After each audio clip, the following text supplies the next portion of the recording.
Hello everybody, welcome back. The Game Changer ship was finally revealed last week. It is the consolidated Outland Pioneer and the developers have given us the first info about it.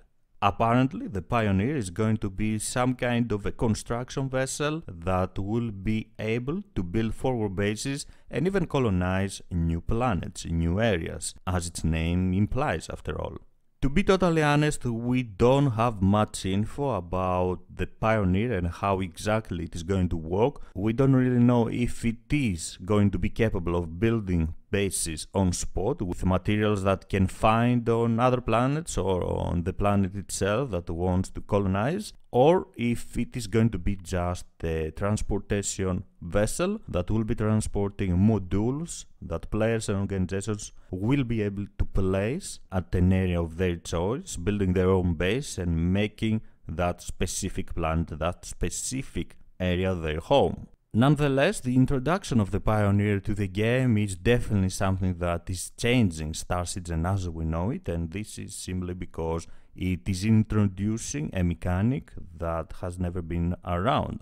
We have heard before Chris Roberts and the developers discussing about giving players the tools to build their own bases, but with the Pioneer this is slowly becoming a reality. And players and organizations, mainly organizations, because I think the Pioneer is going to require a lot of people and an organized effort to use it properly, will be able to build their own bases, to find their own favorite planets and call them their home.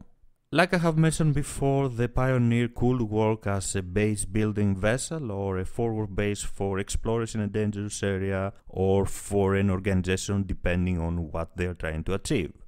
We will learn a lot more about the Pioneer and the mechanics it will introduce to Star Citizen at this year's CitizenCon that will take place this Friday, October 27th.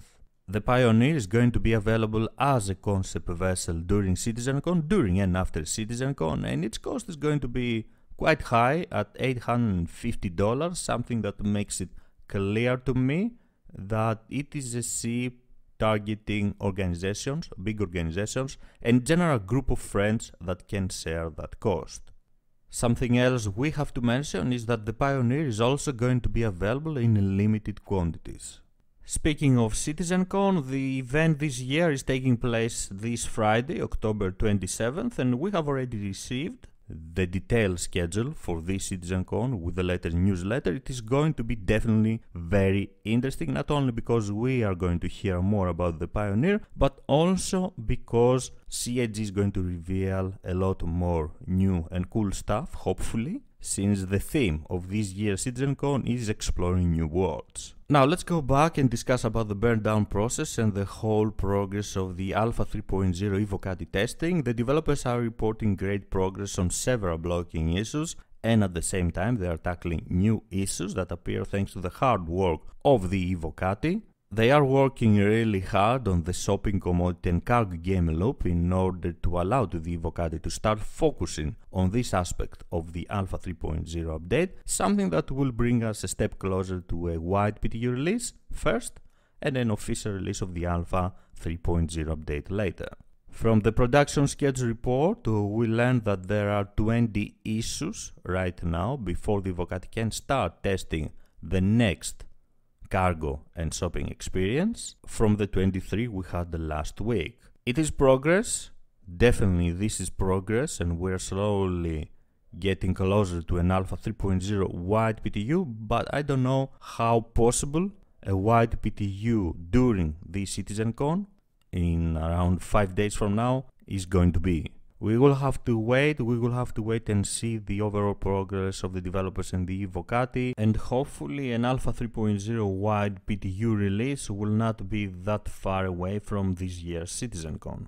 Lastly, let's take a quick look at the feature that Around the Verse has focused on last week, which was the legacy armor and in general the effort of the developers in order to rebuild these legacy armors, light, medium, heavy, outlaw and marine armors, make all the pieces modular so the players will be able to mix and match different pieces in order to personalize the looks and the performance of their armor. Instead of buying and using entire sets, the players will be able to use different pieces of each armor in order to create their own unique armor. The developers are working really hard in order for the pieces to look nice when combined together and not messy, and at the same time they are focusing on iconic items and pieces for each legacy armor that will make them look and feel unique.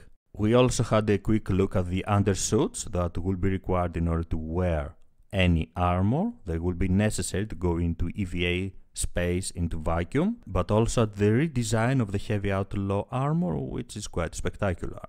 This is everything I wanted to share with you today. I'm really excited about the Pioneer, but also this year's CitizenCon. I can't wait to hear what Chris Roberts is going to reveal to us, and of course what kind of gameplay the Pioneer is going to introduce to Star Citizen. I would love to hear your opinion about the Pioneer. What do you think about the new and quite interesting gameplay it will introduce to Star Citizen, but also about its price? Thank you very much for joining me. If you enjoyed the video, please don't forget to leave a like and subscribe for more. I am Squid of Love and I will see you around the verse. Bye bye.